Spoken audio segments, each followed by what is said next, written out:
अस्सलाम वालेकुम। Sports load के साथ मैं हूं दानिश अनीस। पाकिस्तान और न्यूजीलैंड के दरमियान आज कराची में तीसरा वनडे इंटरनेशनल खेला जाने वाला है। याद रहे ये 5 वनडे मैचेस की सीरीज़, इसमें पाकिस्तान को 2-0 की बढ़तरी हासिल है। अब कराची लेग का आगाज़ होगा जिसमें 3 वनडे इंटरनेशनल्स कराची में खेले जाएंगे। पिंडी और कराची कंडीशंस खासी मुख्तलिफ है। एक ज़माना था कि कराची की पिच भी रन उगलती थी, लेकिन ऑफ लेट हमने देखा है कि रन्स बनाना इतना आसान नज़र नहीं आता कराची की पिच पर। डिपेंड करता है कि इस बार इस पिच को तैयार किस तरह किया गया है, कितनी मेहनत की गई है और क्या अहकामात हैं पाकिस्तान क्रिकेट टीम के क्यूरेटर्स के लिए कि भाई हमें ऐसी पिच चाहिए। Will talk about that as well. Bhatti साहब नेशनल स्टेडियम में ही मौजूद हैं, काफ़ी जल्दी पहुंच गए। 3 बजे टॉस होगा, 3:30 बजे मैच का आगाज़ होगा, लेकिन उससे पहले टीमें आना शुरू हो गई हैं, तो राइटली सो। एक्सपेरिमेंट के हमारे साथ मौजूद हैं test cricketer Sikandar Bakht, test cricketer Abdul Razzaq, senior sports journalist Abdul Majid Bhatti हमारे साथ मौजूद हैं, जैसे हमने आपको बताया, और ग्राउंड में मौजूद हैं, और senior sports journalist Aliya Rasheed भी हमारे साथ मौजूद हैं। Gentleman if you allow me, Bhatti साहब चूँकि वहाँ पर मौजूद है, तो भट्टी साहब से ज़रा अपडेट्स ले लेते हैं। भट्टी साहब, क्वेटा से अब हम आ गए हैं कराची, कैसा लग रहा है आपको कराची का नेशनल स्टेडियम? टीम्स कब तक आ जाएंगी? ग्राउंड में आप क्या सूरत हाल देख रहे हैं इस वक्त? देखिए दानिश, टीमें तो अब थोड़ी देर में पहुंचने वाली हैं नेशनल स्टेडियम में। यहाँ तैयारियां मुकम्मल हैं, पिचेस और आउटफील्ड का सारा काम जो है वो मुकम्मल है। लेकिन जो असल चीज है जिसपे हर बंदे का फोकस है कि तमाशाइयों में कोई बहुत ज्यादा जोशो खरोश नहीं है। आपको पता है कि आज कराची में बहुत ज्यादा गर्मी है, तकरीबन कोई 36-37 टेम्परेचर है इस वक्त, और मजीद गर्मी बढ़ने का इम्कान है। लेकिन पाकिस्तान क्रिकेट बोर्ड ने थोड़ी देर पहले फखर जमान और इफ्तिखार अहमद के मैसेजेस रिलीज किए हैं। उन्होंने तमाशाइयों से दरख्वास्त की है कि भाई टिकटों की बहुत कम कीमतें, आप मैचेस आके देखें। लेकिन कराची में लग नहीं रहा कि बहुत ज्यादा तमाशाई जो हैं वो मैचेस देखने की तरफ अट्रैक्ट होंगे। हालांकि पाकिस्तान 2-0 अप है सीरीज में, और अगर पाकिस्तान आज का मैच जीत जाता तो 12 साल बाद पहला मौका होगा कि पाकिस्तान न्यूजीलैंड के खिलाफ वनडे सीरीज जीतेगा। फिर 5 मैच जीत गया तो चाहे 3 दिन के लिए, लेकिन पाकिस्तान की टीम रैंकिंग में नंबर 1 आएगी। तो तैयारियां मुकम्मल हैं मैच के हवाले से, यहाँ पर हर चीज एज पर शेड्यूल है। लेकिन तमाशाई जो है ना हमें ग्राउंड के बाहर कहीं नजर आए, खैर ग्राउंड के अंदर तो अभी गेट्स भी नहीं खुले, लेकिन बिल्कुल जोशो खरोश। भट्टी साहब, सिक्कू भाई कुछ कहना चाह रहे हैं आपसे? मैं भट्टी साहब, वो सर्कल वगैरह मार्क हो गए, आपने एक दफा पता लगाया? जी हाँ बिल्कुल सिक्कू भाई, आज चूंकि पहला मैच है कराची में, अभी 2 मैचेस आज के बाद भी है, फ्राइडे और संडे को, तो आज तो मार्क है। लेकिन वो जो उस दिन बात हो रही थी वो मैंने चेक कर लिया पीसीबी से भी कि मैच रेफरी और अंपायरों की तो जिम्मेदारी थी, लेकिन वो जो ब्लंडर हुआ था पिंडी में सेकंड ओडीआई में, वो क्यूरेटर का ब्लंडर था कि चूंकि साइड की पिचेस पर टीमें प्रैक्टिस कर रही थी, उनके जब नेट्स को हटाया गया तो फिर क्यूरेटर ने उस चीज पर गौर नहीं किया, तो पिछले जो सर्कल के निशान थे 30 गज के दायरे के, वही लगे रह गए। अच्छा, मगर वो आप अभी खुद कह रहे थे कि वो रेफरी और अंपायर का ये फर्ज बनता है कि हर मैच में आके दें, कि उस दिन वो आए नहीं देखने। देखिए अभी भी मैच रेफरी और अंपायर ग्राउंड पे नहीं पहुंचे। नहीं, वो कल रात देख गए होंगे, असूलन उनको कल शाम को देख के जाना चाहिए। देखिए शाम 7 बजे तक तो हम मौजूद थे, हमें मैच रेफरी और अंपायर ग्राउंड पे नजर नहीं आए। अगर उसके बाद आए हों या पहले आके चले गए हों तो कल दोपहर से शाम 7 बजे तक तो हमने मैच रेफरी क्रिस ब्रॉड और अंपायरों को नहीं देखा। अभी चूंकि मैच में थोड़ा सा टाइम है, लेकिन मेरे ख्याल में अब चूंकि एक वाकया हो गया है तो पीसीबी पहले से ज्यादा कॉशियस नजर आ। जी, और ये वाकया सिर्फ ऐसा नहीं था कि पाकिस्तान में इसकी बात की गई हो, दुनिया भर में जहाँ जहाँ क्रिकेट देखी और पसंद की जाती है वहाँ इस वाकये का जिक्र ज़रूर हुआ था। लोगों ने काफ़ी तनकीद भी की थी कि कैसे हो सकता है। Let's move on gentleman. आज पाकिस्तान अपना तीसरा मैच खेलने वाला है, जैसे भट्टी साहब ने बताया, it's everything to play for. Razzaq, आज तो हम कोई चेंजेस नहीं देखते हैं बिकॉज पाकिस्तान चाहेगा कि आज एक तगड़े स्क्वाड के साथ, वो स्क्वाड जिस पर कप्तान कंफर्टेबल महसूस करते हो, वो उतारा जाए और आप ये मैच जीतकर सीरीज जीतें। उसके बाद देखें क्या करना है आपने। डेफिनेटली देखें, जिस तरह की पाकिस्तान क्रिकेट खेल रहा है बहुत ही आउटस्टैंडिंग है। ओवरऑल थोड़ा सा मैच लगता है, पर जिस तरह पाकिस्तान बैटिंग शुरू करता है ऐसा लगता है जैसे बिल्कुल नॉर्मल क्रिकेट हो रही है और पाकिस्तान आराम से मैच जीत जाएगा। और बहुत अच्छी चीज़ है, चीज़ है कॉन्फिडेंस की, और सारा क्रेडिट मैं समझता हूँ फ़खर को देना चाहिए। और फ़खर आपको शो कर रहा है कि वो ओपनर है, तो इसको ओपनर ही रहना चाहिए, T20 में भी इसको ओपन ही करानी चाहिए। तो इस तरह की परफॉर्मेंस अगर प्लेयर देते रहेंगे तो टीम में कॉम्बिनेशन भी अच्छा रहता है और काफ़ी ऑप्शंस आपके पास आ जाती हैं। जब प्लेयर परफॉर्म नहीं करते, अगर हमारे टॉप ऑर्डर परफॉर्म नहीं करेंगे तो फिर हमें प्रॉब्लम नज़र आ सकती है। पर जिस तरह की क्रिकेट पाकिस्तान खेल रहे हैं, न्यूजीलैंड के कोई चांसेस नज़र नहीं आ रहे, अनलेस के कोई वो टॉस जीते और एक अच्छा डिसीजन करें जिसमें वो पहले बैटिंग कर रही है, पहले बॉलिंग कर रहे हैं, तो फिर सूरत हाल बदल सकती है। हम जब ये कहते हैं ना पाकिस्तान को, ये अल्फाज थोड़े से भारी पड़ जाते हैं कि मुझे एग्जैक्टली याद है दूसरा T20 जब हम जीते थे तो हम यही बातें कर रहे थे कि जी सी स्क्वाड आ गया है न्यूजीलैंड का और पाकिस्तान ने आउट क्लास कर दिया है, कोई चांस ही नहीं है न्यूजीलैंड को। उसके बाद अब 2 मैच हार भी गए थे। सो ये मैं बार बार याद दहानी करा देता हूँ आप सबको, बिकॉज मेरे दिमाग में काफ़ी फ्रेश है ये थॉट। बट सिकू भाई, क्या देख रहे हैं आप आज के मैच में? पाकिस्तान ने अभी तक दोनों बार चेस किया है, दोनों बार अच्छे तगड़े स्कोर लगे, हमने आसानी से उनको चेस डाउन भी किया। आप वही टीम ऑब्वियसली खेलते हुए देख रहे हैं, क्योंकि इस सीरीज़ से पहले आपने बताया था कि आपने हर मैच के लिए अलग अलग टीम्स रखी हैं। देखो, अभी भट्टी साहब ने बड़ा अच्छी तरह से एक्सप्लेन कर दिया कि जी हम नंबर 1 हो जाएंगे कुछ दिनों के लिए, एवरीथिंग टू प्ले फॉर, और 12 साल बाद हम सीरीज़ जीतेंगे, तो उसका मतलब है कि बहुत सी चीज़ें हैं। मगर मैं वही बात दोबारा रिपीट करूंगा, लोग भी तो कहते होंगे कि यार एक ही चीज़ पे अड़ गया है, कि देखें ये पूरी टीम जो है वर्ल्ड कप के लिए तैयार हुई। 4 लड़कों ने बैटिंग की है, एक इफ्तिखार ने 297 किए हैं, बाबर ने 112 किए हैं, 91 इमाम ने किए, 96 रिजवान ने किए। उसके बाद जितने भी बच्चे हैं ना, किसी ने 10 रन नहीं किए। यानी कि आप देने शान, अब्दुल्ला, सलमान, इफ्तिखार, नवाज, शादाब, शाहीन, ये नंबर ही नहीं आया ना उनके, तो मतलब आ नहीं रहे। तो ये एक टीम का जो कैप्टन होता है, ये टीम मैनेजमेंट होती है ना, उसकी बड़ी अलार्मिंग बात होती है कि भाई सिर्फ 2 लड़के 3 लड़के खेलो जी असि जीत जाएंगे, नहीं। क्रिकेट बहुत ही खतरनाक खेल है, रूथलेस किस्म का। एक दिन गेंद हिल गया, 2 ऊपर से 3 आउट हो गए, तो फिर नीचे वालों पे प्रेशर पड़ेगा, तो उनको थोड़ा सा तैयारी, यही मेरा एक कंसर्न है। मैं एज अ क्रिकेटर इस बात पे जोर दूंगा कि भाई ज़रूर उनको आप मौका दें, इस तरह की सिचुएशन क्रिएट करें कि थोड़ी थोड़ी सबकी बैटिंग आ जाए। ये बात जितनी ज़रूरी है ना आलिया कि हर किसी की बैटिंग आनी चाहिए, उतनी ही ये बात भी ज़रूरी है कि ठीक है जी 5 मैच की सीरीज चल रही है, 3 में 4 प्लेयर डाउन, 4th डाउन, किसी की बैटिंग नहीं आ रही। उसका ये मतलब नहीं है कि जब चौथे मैच में उनकी बैटिंग आएगी तो वो ये बोलेंगे यार हमारी तो अभी तक बैटिंग नहीं आई थी, तो हम जरा सेट होने की कोशिश कर रहे हैं। ये पाकिस्तान की टीम है, जब भी उनकी बैटिंग आती है, जब भी उनकी परफॉर्मेंसेस चाहिए होती है, तो उनको देनी पड़ेंगी। पाकिस्तान टीम की बात हो रही है यहाँ पर।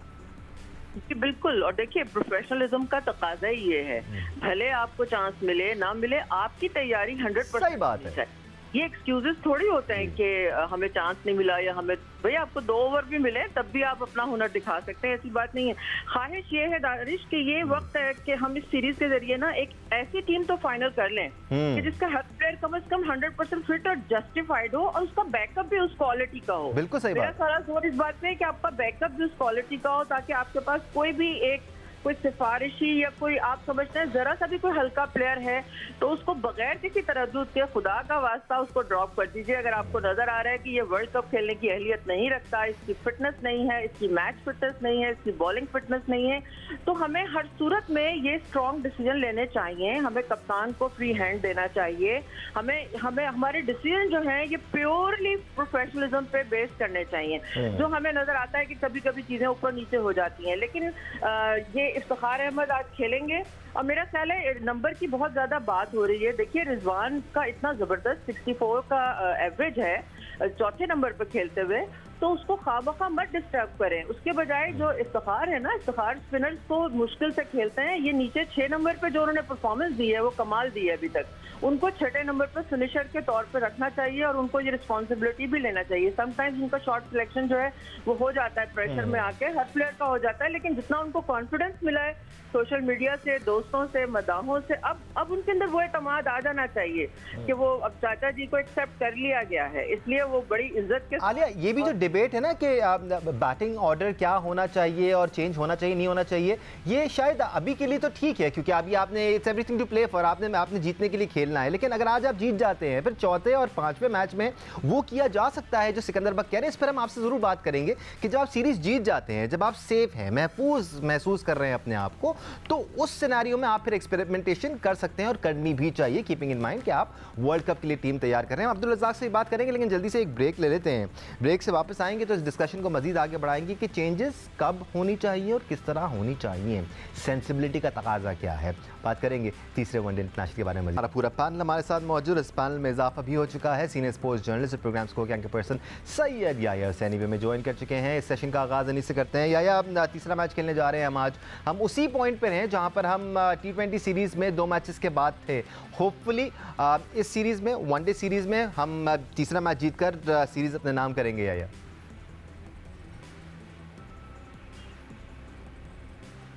याया मुझे सुन सकते हैं? जी दानिश, बिल्कुल आपको सुन सकता हूं मैं। और आपने जो बात की कि हम वहीं खड़े हैं जहां से हमने काम शुरू किया था, वहीं खड़े हैं जहां से हमने सीरीज की शुरुआत की थी, कोई दो राय नहीं है इसमें। और आज का मैच इस एतबार से अहमियत का हामिल है कि हम फखर जमान को देखना चाहते हैं कि क्या वो मुसलसल चौथी सेंचुरी स्कोर करते हैं और ज़हीर अब्बास, सईद अकबर और बाबर आजम से आगे निकलते हैं, जिन्होंने वनडे क्रिकेट में 3 मैचों में 3 सेंचुरियां स्कोर की थी। तो आज मेरी बेस्ट विशेज है फखर जमान के लिए, क्योंकि वनडे क्रिकेट की तारीख में सिर्फ श्रीलंका के कुमार संगत वो वाहिद बैट्समैन है जिन्होंने 4 मुसलसल मैचों में 4 सेंचुरियां बनाई थी। दूसरी तरफ जो आपकी टीम के मसाइल हैं वो अपनी जगह चूक के दूर मौजूद हैं।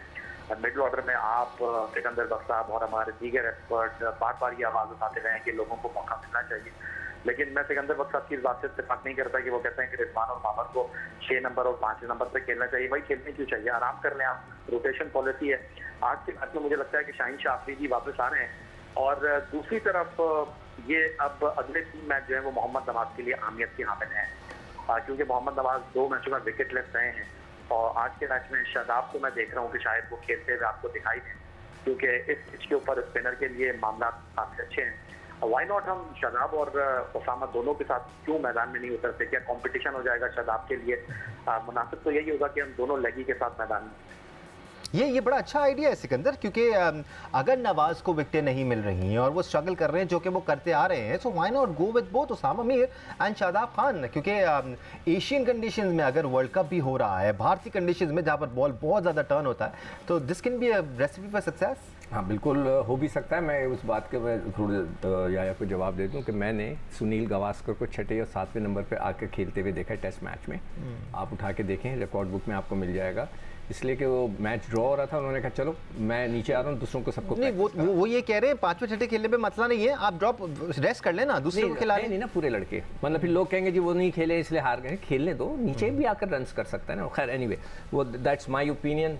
मैंने क्रिकेट देखी हुई है और ये मेरे सामने हुआ है वाकया, इसलिए मैं बयान कर रहा हूँ। अच्छा, एक मैसेज जो हमारे पैनल के लिए नहीं है, सब देखने वालों के लिए है, ओपिनियंस को थोड़ा सा रिस्पेक्ट करना शुरू करें। अच्छा, वैसे की बात है, ओपिनियन पे पता क्या है, कल जो झगड़ा हुआ है वहाँ पे विराट कोहली का, मैं आज पढ़ रहा था कि विराट कोहली ने किसी रोमन वॉरियर का एक वो डाला था कोट, और उसमें यही था कि जो ओपिनियन होती है किसी की वो फैक्ट्स नहीं होते जी, ओपिनियन है ना, इट्स नॉट द फैक्ट्स। तो उसमें आप ज़्यादा वो ना हो सकता है उन्होंने कुछ कहा होगा उसको जिस पे नवीन जो इन पे चढ़ाई कर रहे थे, उन्होंने कहा मेरी ओपिनियन है, ये फैक्ट्स नहीं है। जो आप बात कर रहे थे कि दोनों लेग स्पिनर खेलने का, it's a very good idea था कि एक पता तो लगे दोनों की क्वालिटी क्या है क्या नहीं है।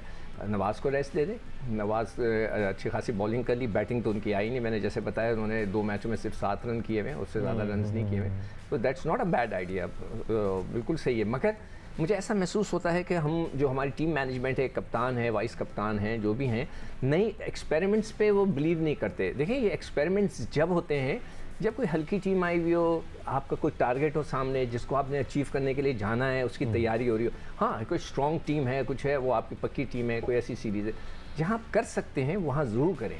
इसी तरह टीमें बनती हैं, वरना तो फिर ये रूटीन में चलता रहेगा, वही 4 प्लेयर खेलेंगे, वही नीचे वाले खेलेंगे, बस ख़त्म, तो आपकी टीम तो नहीं बनेगी। ये स्पिन डिपार्टमेंट का जो डिस्कशन है ना अब्दुल रज़ाक, ये बड़ा ज़रूरी है at this point in time, क्योंकि वर्ल्ड कप भी फिर एशियन कंडीशन में हो रहा है, तो आपको तगड़े स्पिनर चाहिए, ऐसे स्पिनर जो कि आपको मैच बना कर ना दें, मैच जिता कर दें।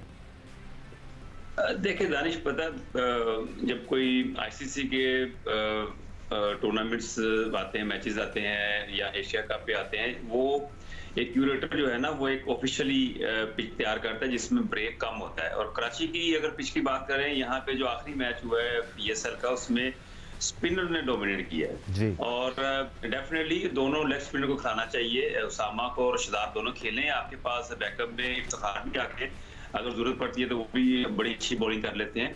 तो ये चीज ऐसी यहाँ पे जो पहले बैटिंग करता है वहां पे कामयाब होता है, सेकंड जरा रन चेज करना जरा मुश्किल हो जाता है यहाँ पे कराची में। तो इनको पूरा एडवांटेज लेना चाहिए, इनके पास पूरी डेप्थ है। अगर स्विंग होता है तो फास्ट बॉलर भी है, अगर ब्रेक होता है तो स्पिनर भी है। तो पाकिस्तान को इस तरह के डिसीजन लेने चाहिए। ठीक है, भट्टी साहब भी हमारे साथ मौजूद हैं और ग्राउंड में ही मौजूद हैं। भट्टी साहब, ये नवाज़ का भी मामला, इसमें डिस्कशन करना ज़रूरी है बिकॉज एक टाइम था पाकिस्तान के लिए बड़ी ज़बरदस्त परफॉर्मेंस दे रहे थे, ना सिर्फ बॉल के साथ बल्कि एज अ बैट्समैन परफॉर्म कर रहे थे। उनकी वर्ल्ड कप की एक इनिंग्स हमें याद है, बट फिर वो एक ही इनिंग्स है ना, इस तरह तो नहीं चल पाएगा। एक पाकिस्तान टीम के लिए एक लड़का खेल रहा है तो वो साल में 1 या 2 परफॉर्मेंस दे, तो नवाज़ के लिए भी अब बड़ा सवालिया निशान क्रिएट हो गया है। बिल्कुल दानिश, इसलिए भी एक सवाल उनके लिए खड़ा हो गया है कि इमाद वसीम जो हैं वो मुसलसल परफॉर्म कर रहे हैं। पर वो वनडे में तो पॉसिबिलिटी इमाद की नहीं बनती ना, क्योंकि 2 से 3 से ज्यादा ओवर कराते ही नहीं है वो। T20 में पूरे 4 ओवर नहीं कराते। मगर जो भट्टी साहब कह रहे हैं ना, एक चांस तो लिया जा सकता है। आप तैयारी कर रहे हैं कोई पत्थर पे, but then again you have youngsters like Faisal Akram, और फिर एक आपकी जो फैक्ट्री बनी हुई है भट्टी साहब, उसमें यंगस्टर्स भी तो आ रहे हैं ना। आप किसी यंगस्टर को मौका दें, ना कि आप एक ऐसे प्लेयर को मौका दें जो कि पूरे 10 क्या 4-5 ओवर भी ना करा पाए। दानिश, यहाँ पे उम्र की कैद नहीं है ना। अगर आपने बार दफा खिलाना होता है तो बड़ी बड़ी उम्र के प्लेयर्स जो हैं वो नहीं सर, मैं उम्र की बात नहीं कर रहा हूँ, मैं पूरे 10 ओवर कराने की बात कर रहा हूँ। एक बॉलर अगर खेल रहा है एज अ बॉलिंग ऑलराउंडर, मैं उधर ही आ रहा जी सर। मैं दानिश उधर सर, ही आ रहा सर, कि अगर टीम मैनेजमेंट समझती है कि इमाद वसीम 10 ओवर करवाने के लिए फिट है और 50 ओवर की क्रिकेट के लिए फिट है, तो उनको ट्राई करने में कोई हर्ज नहीं है। लेकिन मोहम्मद नवाज देखें, कंसिस्टेंसी तो नहीं है। मैं भी इसी तरफ जाऊंगा कि भाई अगर मोहम्मद नवाज मुस्तकिल मिजाजी से परफॉर्मेंस नहीं दे रहे तो फिर उसामा मीर और शादाब खान का जो कॉम्बिनेशन है उसको ट्राई करके देख लें, उसमें कोई हर्ज नहीं है। बल्कि मैं तो ये कहता हूँ कि आप 4 fast bowler, 3 fast bowler, 1 spinner Shadab Khan और 10 ओवर सलमान अली आगा से करवा के देख लें। और आपके पास इफ्तिखार का भी ऑप्शन मौजूद है। एक ये भी कॉम्बिनेशन पाकिस्तान ट्राई कर सकता है कि 4 रेगुलर बॉलर और 2 नॉन रेगुलर बॉलर्स के साथ पाकिस्तान चला जाए, अपनी बैटिंग को बढ़ाए। लेकिन जो पीछे बेंच पे लड़के बैठे हुए, मेरे ख्याल में होम सीरीज है इस वक्त पाकिस्तान के लिए, कंडीशंस भी आइडियल है। तो इमाम, अगर हम समझते हैं कि इमाम हमारी वर्ल्ड कप की कैंपेन का हिस्सा है, तो इमाम को रस दे के शान मसूद को ट्राई तो करें। अगर शान मसूद में स्पार्क है तो ठीक है, अदरवाइज फिर शान मसूद को खुद हाफिज करें। फिर वर्ल्ड कप के लिए हमें किसी और तरफ देखना चाहिए। लेकिन एक मैच की परफॉर्मेंस पर शान मसूद को बिठाना मेरे ख्याल में ये नाइंसाफी है। इसी तरह बेंच पे वसीम जूनियर बैठे हुए, वसीम जूनियर को भी ट्राई करेंगे। आज मेरे ख्याल में अगर शाहीन खेले भी तो हारिस को बाहर बिठाएं, वसीम जूनियर को भी लाने की कोशिश करें, ताकि पता तो चले ना हमारी बेंच पे लड़के बैठे हैं उनमें दमखम है, ये वो सिर्फ जॉय राइडर के हैसियत से। बिल्कुल, ये भट्टी साहब, जो एक्सपेरिमेंटेशन की बात हो रही है ना, अब जो बेंच स्ट्रेंथ को आजमाने की बात हो रही है, तो मेरे ख्याल से अगले मैच से ही होगा, प्रोवाइडेड पाकिस्तान आज मैच जीत जाए, क्योंकि आज पाकिस्तान ऑल आउट जाएगा, अपनी फुल स्ट्रेंथ के साथ जाएगा इस सीरीज को रैप अप करने के लिए। आलिया, ये जो स्पिनर्स का डिस्कशन है ना, ये बड़ा इंपॉर्टेंट है हमारे लिए at this point in time, ना सिर्फ इस सीरीज के लिए बल्कि आगे जो बड़े इवेंट्स आ रहे हैं उनके लिए। हमें अभी से ही कोई ऐसा ऑप्शन डेवलप करना है जिसकी तरफ हम देख सकें। शादाब उस तरह से विकेट टेकिंग ऑप्शन है नहीं हमारे लिए। फिर भट्टी साहब की पूरी आपने बात सुनी कि हम 3 पेसर्स, एक प्रॉपर स्पिनर के साथ जाएं, फिर हम पार्ट टाइम स्पिनर्स को यूटिलाइज करें। Is that the right way forward in your opinion Alia?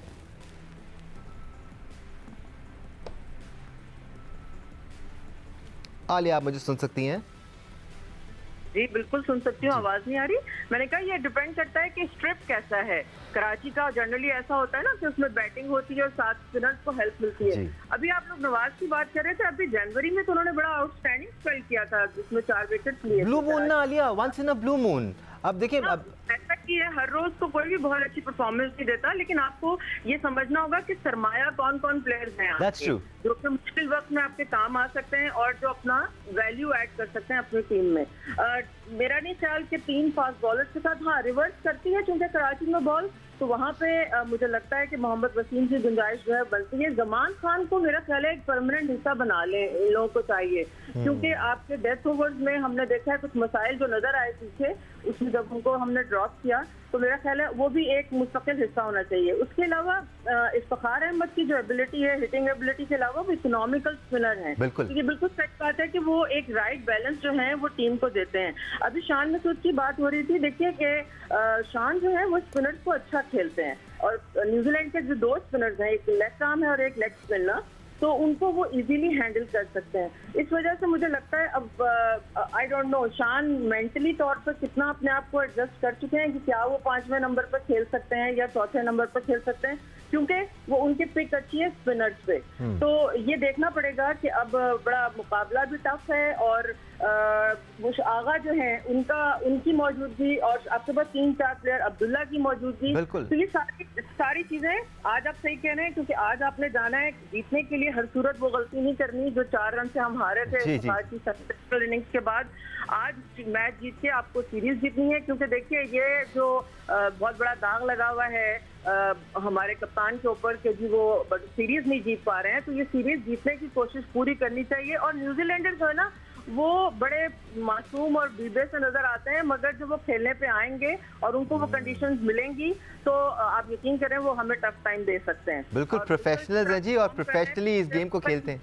जी आलिया जी, मैंने कहा सिर्फ मिचेल्स को देख लें कितने कंसिस्टेंट हैं वो भी, और उनके पास 3-4 बड़े अच्छे वो बैट्समैन हैं, लेकिन हमें हमारी बॉलिंग पे सवालिया निशान आ रहा है, हमारे बॉलर्स का प्रॉब्लम आ रहा है। नई बॉल से कुछ लोग करते हैं, कुछ पुरानी से करते हैं। बीच का जो एरिया है जहाँ पे आपको विकेटें चाहिए होती हैं वहाँ पे आप फंस रहे हैं, तो वो आपको देखना पड़ेगा। वहाँ बाउंड्रीज पड़ रही हैं, वहाँ पे आपको अपने जो बॉलर्स हैं उनको किस तरह इस्तेमाल करना है। जैसे मुझे याद है ये जो लास्ट T20 तीसरा या चौथा था, उसमें जब दोनों लेफ्टी खेल रहे थे और इफ्ती को नहीं लगाया था, तो हम सब ने बहुत सवालिया निशान उठाया था कि भाई कप्तान को नजर आ रहा है कि लेफ्ट हैंडर खड़े हैं क्रीज पे, तो आप ऑफ ब्रेक को क्यों नहीं चांस दे रहे। ये जो कैप्टनसी में खामियां है ना, इसकी बात भी थोड़ी सी कर लेते हैं। अब्दुल रज़ाक, एट टाइम्स हम देखते हैं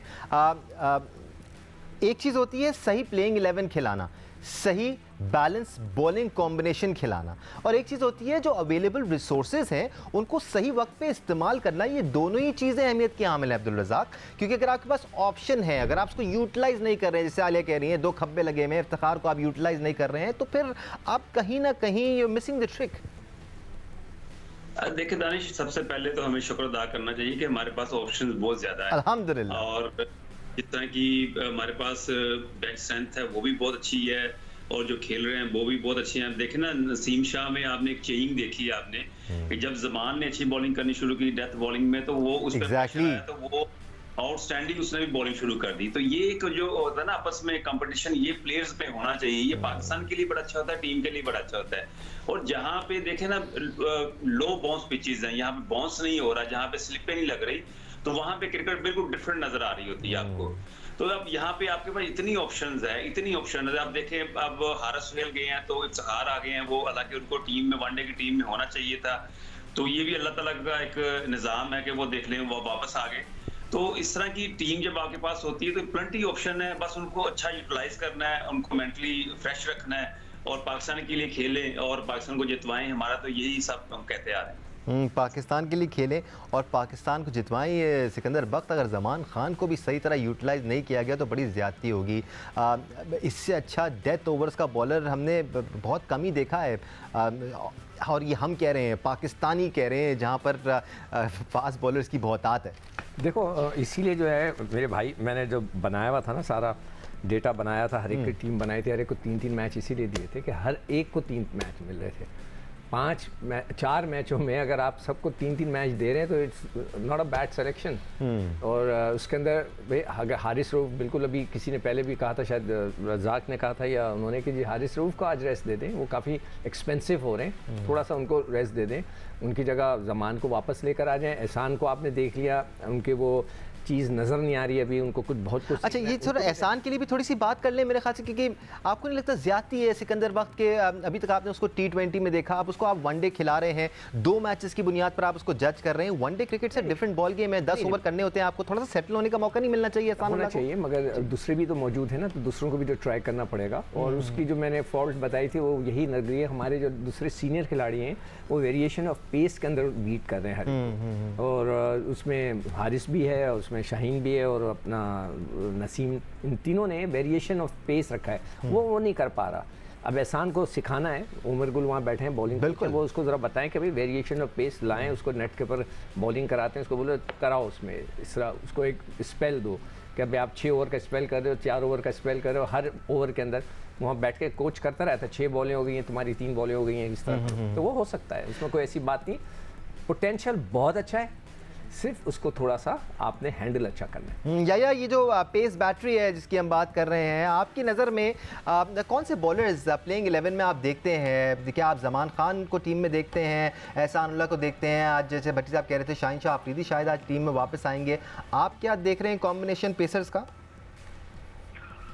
दानिश, देखिए, अगर आपको वर्ल्ड कप के लिए टीम बनानी है तो बहुत सारी स्लॉट के ऊपर आपको अब प्लान फाइनल करना होगा। अभी नहीं तो कभी नहीं। जगह डेफिनेटली वो होंगी जहां पर आपको इफ एंड बट के साथ काम करना होगा। अगर आपने जमान खान को वर्ल्ड कप में रखना है पाकिस्तान सुपर लीग की कारकर्दगी के ऊपर, तो पहले आप उनको वनडे क्रिकेट में बॉल डलवा कर भी देख लीजिए।